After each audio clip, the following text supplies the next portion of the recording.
በቀልና ፍንጥርጣሪው ልብ አንጠልጣይ ታሪክ ክፍል 5 ደራሲ ሸረፈዲን የእናቱ ልጅ ተራኪ ረዚቃ መሐመድ።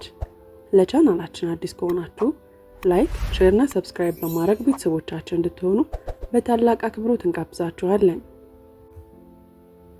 ሰላምና አባቷ ካሊፎርኒያ ከከተሙ ይኸው 1 ወር ሞላቸው። ወዳጃቸው ሰለሞንም በተንጣለለ ቤላው ተቀብሏቸው ቤታቸው ያሉ እስኪመስላቸው የተንከባከባቸው ነው። ወይዘሮ ምዕራፍ እንደ ቅድሟ እንድትናገር ለማስቻል ያልተደረገ ጥረት የለም። ብዙ ሕክምና በስፔሻሊስት ዶክተሮች ቢደረግላትም ምንም ጠብ የሚል ነገር አልተገኘም። ለነገሩ እጅን አጣጥፎ ከመቀመጥ መሞከሩ አይከፋም። በእርግጥ መናገር ባትችልም በወይዘሮ ምዕራፍ እግሮች ላይ የተወሰኑ ለውጦች ታይቶባቸዋል። እንደ ማንኛውም ሰው መንቀሳቀስና መራመድ ባትችልም ዕቃ፣ ግድግዳ ወይንም ሌላ ሰው በመደገፍ መቆም ጀምራለች። ይሄም ይበል የሚያሰኝ ነው። ቦርዱ በወይዘሮ ምዕራፍ ሕክምና ዙሪያ መክሮበትና ዘክሮበት ከሆስፒታል እንድትወጣና ቤቷ ሁና በግል ሐኪም የቴራፒ እንቅስቃሴ እንድታደርግ ስለተወሰነ በሄዱ በ1 ወር ከ15 ቀናቸው ወደ ቤታቸው ተመለሱ። እንግዲህ ወይዘሮ ምዕራፍ ቤቷ ከቀረች 1 ዓመት ሞላት። ዛሬም ከመቆም በቀር ምንም የተቀየረ ነገር የለም። እንደ ሁልጊዜው መናፈሻቸው የሚገኘው ውድ ሶፋ ላይ ተንፈላሳ ተፈጥሮን ታደንቃለች። ከተራራው አናት ላይ ብርሃን የምትፈነጥቀውን የጠዋቷን ፀሐይ ለማግኘት በሌሊት ትሰጣለች። ቆንጅየዋና ቤቷን ቀጥ አድርጋ የያዘችው የቤት እመቤት በባሏ እንዝላልነት ምክንያት ለዕድሜ ልክ ጉዳት ተዳረገች። ይህን ሁሉ ታሪክ ሰላም ከቁብ አትቆጥረውም። ምክንያቱም የምታውቀው በአባቷ የተነገራትን ብቻ ነው። የምታስበው እናቷ በደም ግፊት ምክንያት ከደረጃው እንደተንከባለለች ነው። ምክንያቱም አባቷን ታምነዋለች። ለሷ አባቷ ማለት አርአያዋ ነው። ለሷ አባቷ ማለት የዓለም ምርጥ አባት ነው። የምታውቀው ቤተሰቡን እንደሚወድና ለቤተሰቡ ትልቅ ፍቅርና ክብር እንዳለው ነው። ለሰላም ያልተለያት መጥፎ ባህሪውና ቆሻሻ ስራዎቹም እናቷ ወይዘሮ ምዕራፍና ውስጥ አዋቂው የሆነው ጌታ ቢያውቁትም እስካሁን ተዳፍኖ ቀርቷል። በእርግጥ ወይዘሮ ምዕራፍ መናገር ባትችልም እጇ በሚገባ ይሰራል። ስለዚህ ሁሉንም ነገር በወረቀት ማስፈር ትችላለች። ይህን እንድታደርግ ያዘዛት ለሰላም ያላት ፍቅር ነው። ከዚህ በላይ ስቃይና የልብ ቁስል ልትጨምርባት አልፈለገችም። ልጄ እኔን በቁም አጣ እየተሰቃየች ነው፣ ይበቃታል። እኔንም አባቷንም አጣ እንዴት ትችሏለች? እውነቱን ነግሪያት ደስታዋን ከምታጣ በውሸት ዓለም ብትኖር ይሻለኛል ብላ በማሰብ ሁሉንም ነገር በሆዷ አምቃ ይዘዋለች። ወይዘሮ ምዕራፍ ልጇ ሰላም አዲስ በሚሰማት ስሜት ፍክት ብላለች።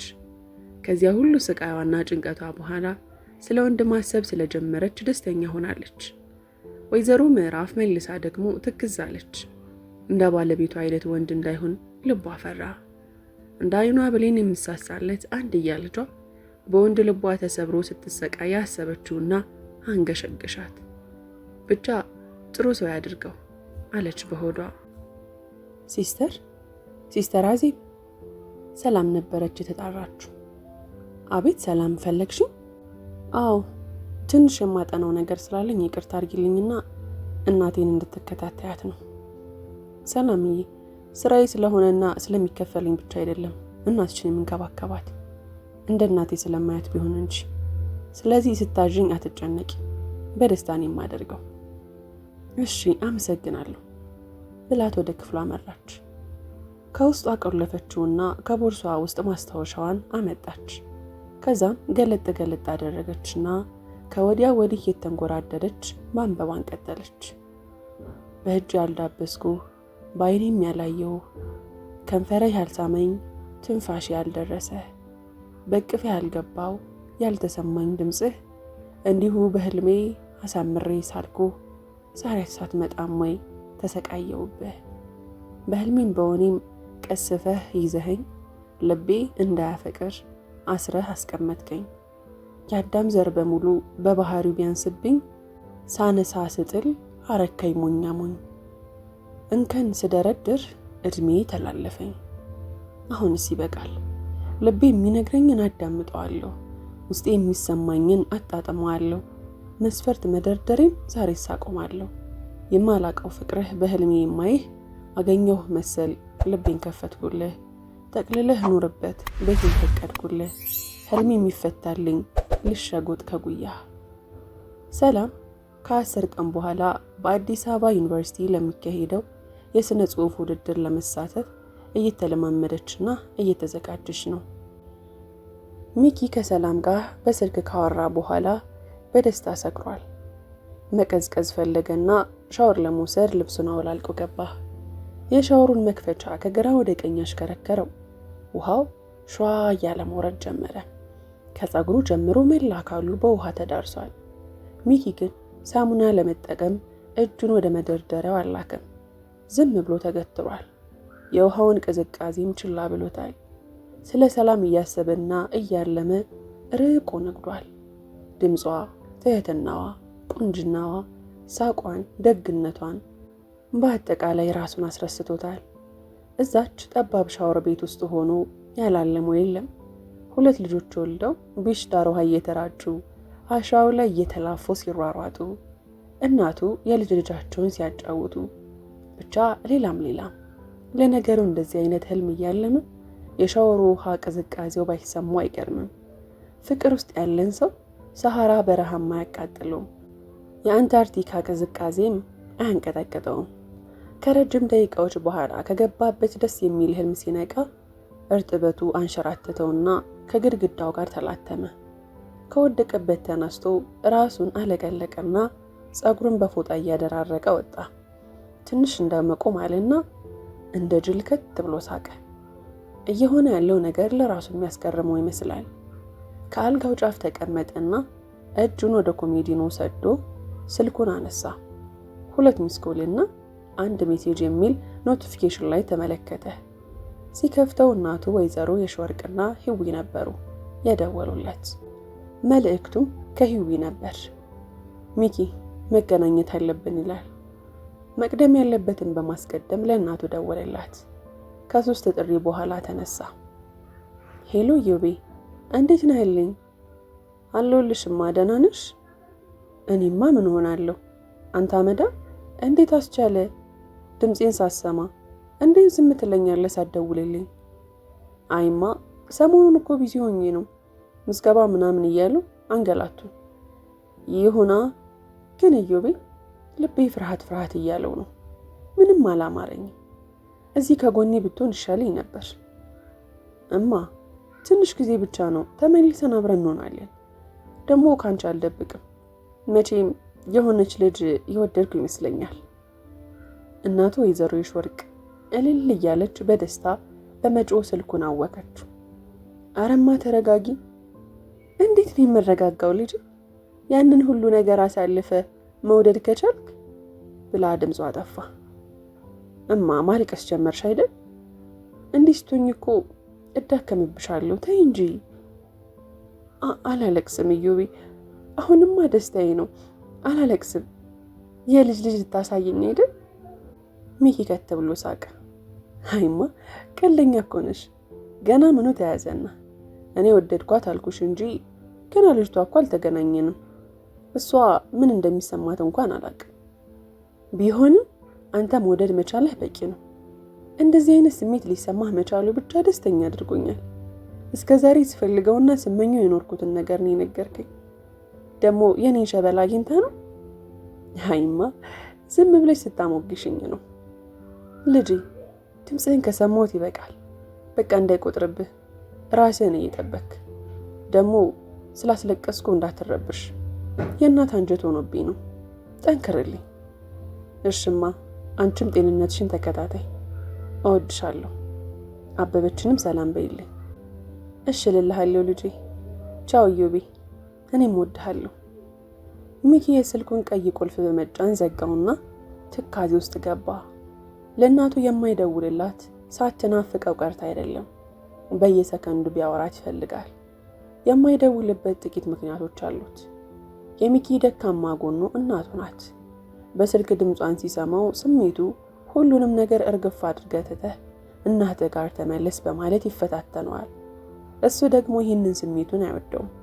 ሌላው በዚህ አቶ መክሯን በማጥፋት እቅድ ውስጥ ህይወቱን መቼ እንደሚያጣ ያውቅ። ስለዚህ እናቱ ይህንን እንድትለምደውና ካለሱ ህይወትን እንድትቀጥል ይፈልጋል። ከትንሽ ቁዘማና ትካዜ በኋላ ስልኩን ከፍቶ ሌላኛው ቁጥር ላይ ደወለ። ሄሎ ሚኪ። ሄሎ ሂዊ፣ ሰላም ነሽ? አለሁልህ። ባለፈው ስለነገርከኝ ነገር እንድናወራ ነበር። አዎ፣ በዚህ ፍጥነት አገኘሁልህ እንዳትኝ ብቻ። አዎ፣ መታወቂያው አልቆ እጄ ላይ ነው። ሌላው ደግሞ አንተ እንደፈለግከው 3 ክፍል ቤትም ከነሙሉ ዕቃው እዚሁ ፒያሳ ላይ አግኝቼልሃለሁ። የቀረው ያንተ ውል መፈራረም ብቻ ነው። የምትገርሚ ልጅ ነሽ። ደመ ነፍሲ ስላንቺ የነገረኝ ትክክል ነው። አልተሳሳትኩ። ጀግናዬ ነሽ። ሂዊ ጀግናዬ የምትለውን ቃል ስትሰማ ንዝር አደረጋት። አታካብደው። አሁን የት ነህ? ሁሉም ፈርመ ዛሬውኑ መግባት ትችላለህ። እዛ ሆቴል ነኝ። በቃ እኔና አብረን ተያይዘን እንሄዳለን። ቻው። ስልኩን ዘጋና ልብሱን ቀያይሮ የሆቴሉ የምግብ አዳራሽ በመሄድ ውሃ አዘዘ። እሷም ብዙ ሳታስጠብቀው ከተፋለች። ጉንጩን ሳማ አድርጋ በልተነስ እንሄድ አለችው። አረ ቁጭ በይ፣ ምሳ በልተን የምንሄደው። እንዴ ገና ለ6:20 ጉዳይ እኮ ነው። ደርሷል። ደግሞ ከሰዓቱ ምን አለን? በራበን ሰዓት መብላት ነው እንጂ። ሚኪ አስተናጋጁን በምልክት ጠርቶ ወንድሜ ይቅርታ፣ የምግብ ዝርዝሩን ታመጣለህ አለው። እሺ ጌታ ያለና ለሁለቱም አቀረበላቸው። ሂዊ ግንባሯን ኮስተር አደረገችውና የምግብ ዝርዝር ቤሉን ጠረጴዛው ላይ አስቀመጠችው። በሁኔታዋ የተገረመው ሚኪ ምን ሆንሽ? እዚህ ያለው ምግብ ካልወደድሽው ሌላ ቦታ መሄድ እንችላለን አላት። ሂዊ ግን ያንን ተንከትካች ሳቋን ለቀቀችው። ምኑን አውቄ ነው የምመርጠው? ሰምቼ የማላውቀው የምግብ አይነት አይደል እንዴ የተዘረዘሩት? ኧረ እባክህ ዝም ብለህ ስጋ ጥብስ ዘዝልኝ። ሚኪን በተራው ሳቃለና የበግ ጥብስ፣ አሳ ኮተሌትና ሰላጣ አምጣለን አለው። እንዴ ይህ ሁሉ ለሁለታችን ብቻ ነው? አዎ ካነሰ ይጨመራል። በደንብ ቢ፣ ዛሬ አድካሚ ቀን የምናሳልፈው አላት። እናም ተመግበው እንደጨረሱ ሂዊ መታጠቢያ ቤት ደርሼ ልምጣ ብላው ሄደች። ራሷን በመስታወቱ ፊት ለፊት እያየች ሚኪ ለሰዎች ያለውን ክብርና ስብዕናውን አደነቀችለት። የሆቴሉን አስተናጋጅ እንዴት በትህትና ሲያናግረው እንደነበረም አሰበች። አብዛኛው ማህፀን የተረገሙ ወንዶችን ሲፈለፍል፣ የተባረከው ደግሞ እንዲህ እንደሚኪ አይነቱን ሰው አክባሪ ይፈጥራል በማለት ለራሷ አወራች። ከሆቴሉ ወጥተው ወደ ቤት አመሩ። ሂዊ ለአከራዩ ቀድማ ደውላለች ስለነበር ካለምንም መንገላታት እዚያው አገኙት። ሂዊ ቀደም ማለችና ሚኪ የቤቱ ባለቤት አቶ ደምስ ይባላሉ አለችው። እድሜያቸው ገፋ ወዳለ አዛውንት እየጠቆመችው አቶ ደምስ ሚኪያስ ይባላሉ በማለት እጁን ለሰላምታ ዘረጋ። አቶ ደምሴ አሉት እጁን እየጨበጡ። በል ልጄ ውስጡን ግባና ዞር ዞር እያልክየው። እሽታውን በመግለጽ ግቢውንና ቤቱን ቀኝት ታደረገው። አዎ ሚኪ ቦታውን ወዶታል። የሚፈልገው አይነት ነው።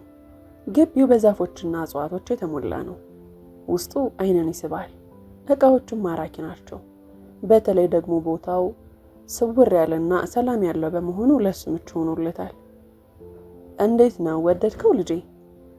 አዎ በሚገባ እከራየዋለሁ። እንግዲያው ይኸው የ6 ወር ውል ፈርምና ተረከበኝ። እዮብም ወረቀቱን ተቀብሎ ፈርምና የ6 ወር 30,000 ብር ቼክ ጽፎ አስረከባቸው። በሉ ልጆቼ ደህና ዋሉ፣ እኔ ልሂድ፣ እንካ የቤቱን ቁልፍ ብለው እያዘገመ ሄዱ። ሂዊ እቃ እንደጠፋበት ነገር ቦርሳዋን እየበረበረች አቀረቀረች። ኦ ኤምጂ እንዴት ነው የሚፈልገውን ያወቅሽው? ሳታስበው ጉንጯን ሳማት። ግራ የሚያጋባ ስሜትም ሂዊ ተሰማት።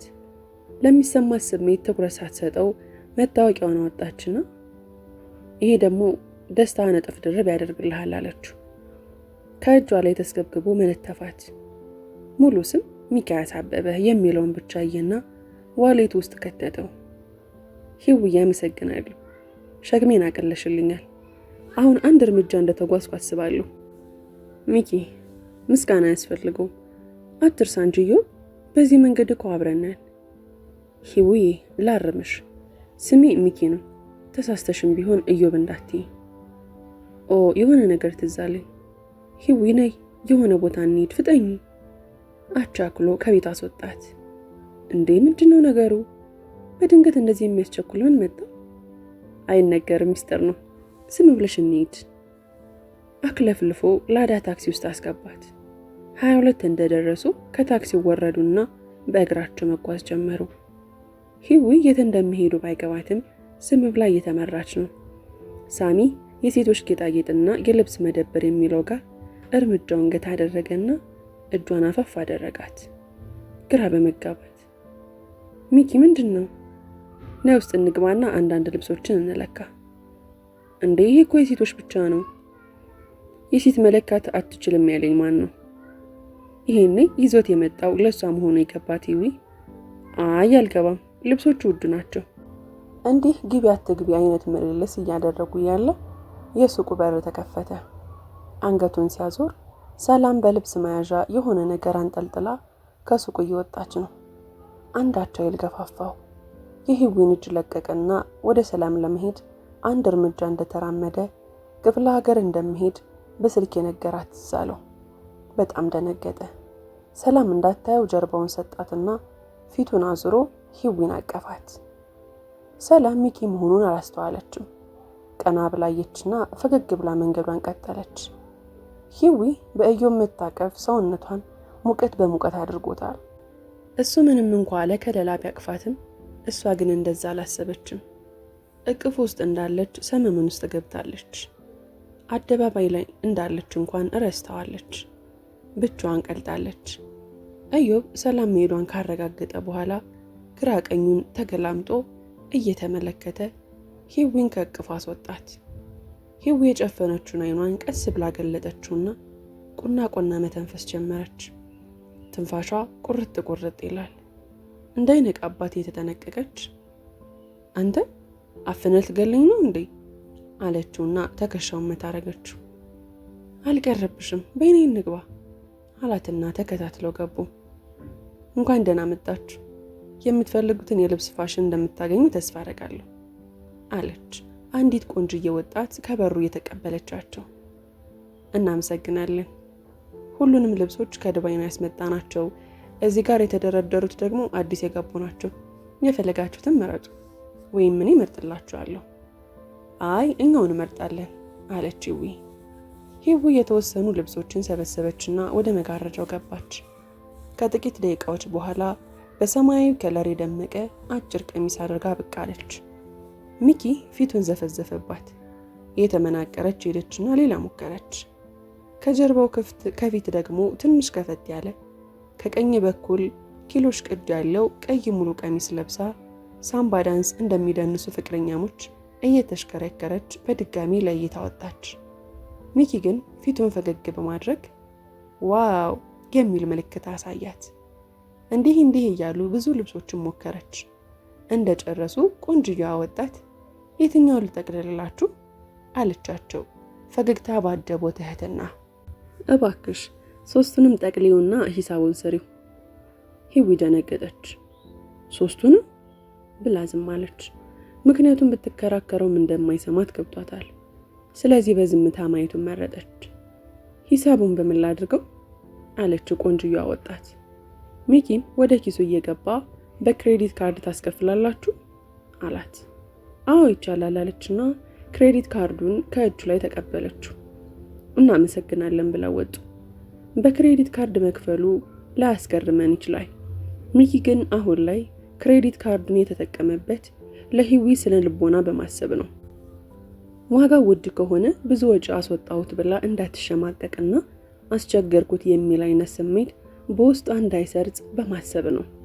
ሚኪ መንገዱን ቀጥሏል። የህፃናት ልብስና የጫማ መደብሮችን ሲያዩ አንድ የመጣው እዚህ ጠብቂኝ ብሏት ሄደ። ከጥቂት ጥበቃ በኋላ በቢጫ ኮርቱ ፌስታል ብዛት ያላቸውን ዕቃዎች በቀኝና በግራ እጇ አንጠልጥሎ ተመለሰ። ደግሞ ይህ ምንድን ነው አለችው። ጥያቄዋን ችላ በማለት አሁን ወደ ሰፈራችን ፒያሳ እንመለስ፣ የዛሬ ውሏችን አጠናቀናል እመቤቴ አላት ጎንበስ ብሎ። በሁኔታው እየሳቀች ታክሲ ተሳፍረው 10 ሰዓት ገደማ ፒያሳ ደረሱ። በይ እስካሁን ስመራሽ ነበር፣ አሁን ደግሞ ምሪ። ወዴት ነኝ የምመራ? ወደ ቤትሽ ነው። ልጄን ላስተዋውቅህ፣ በዛውም ቤቴን ይልኝ አይባልም? ሁሌ ልጄን እኮ ላሳየህ እፈልግ ነበር። በደስታ ነዋ። በል ተከተለኝ። ቆየት ያለ የሚመስል የቆርቆሮ አጥር ጋር ሲደርሱ በል እንግዲህ ደርሰናል አለችና በገመድ የታሰረውን የግቢውን በር መፍታት ጀመረች። የቆርቆሮውን መንኳኳት የሰሙት አከራይዋ ማን ነው አሉ። እኔ ነኝ እየበለጡ። የግቢውን በር አልፎ እንደገቡ የሆነች ድንቡሽቡሽ ያለች ልጅ አትክልቱ ስፍራ ላይ ጭቃ እያቦካችና ትሎችን ከወዲያ ወዲህ እያባረረች ታንገላታቸዋለች። ብቻዋን እያወራች ፍንድቅድቅ ትላለች። በራሷ ዓለም ትቦርቃለች። ኃይ ልጅነት እንዴት ደስ ይላል!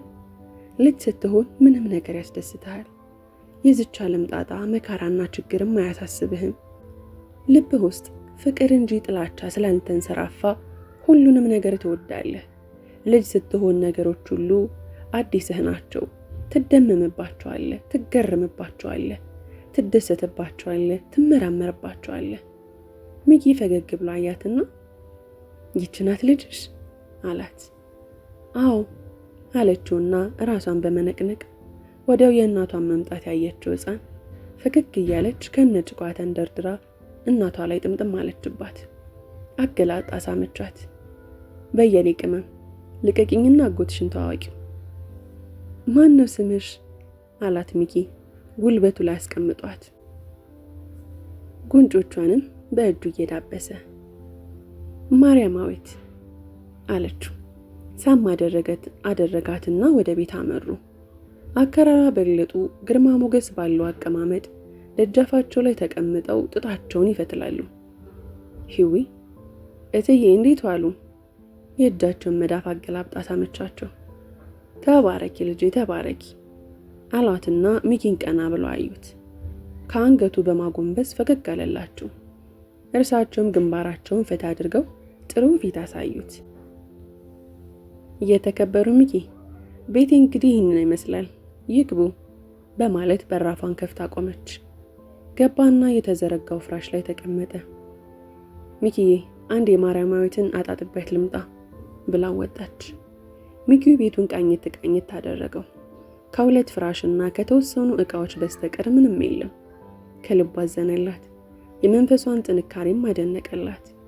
በአባት ፍቅር ለማደግ ያልታደለችው ማርያማዊት ሚኪን ወዲያው ተላምዳው ትደባደበውና ትላፋውም ጀመር። እሱም በእንግልሏ አስተኝቷት ይኮለኩላታል። ሂዊ ፍዝዝ ብላ ሁለቱንም እያፈራረቀች ትመለከታቸዋለች። ምን አለ አባቷ ቢሆን ብላም ተመኘች። ሕፃን ማርያማዊት ብዙ ከተላፋች በኋላ ደክሟት ጉልበቱ ላይ አንቀላፋች። እንዳትነቃ ብሎ አስተካክሎ ፍራሹ ላይ አስተኛት። የማትጠገብና ጣፋጭ ልጅ ነው ያለሽ አላትና ቀና ብሎ እያያት እንዴ አስቀናችሁኝ እኮ አለችው።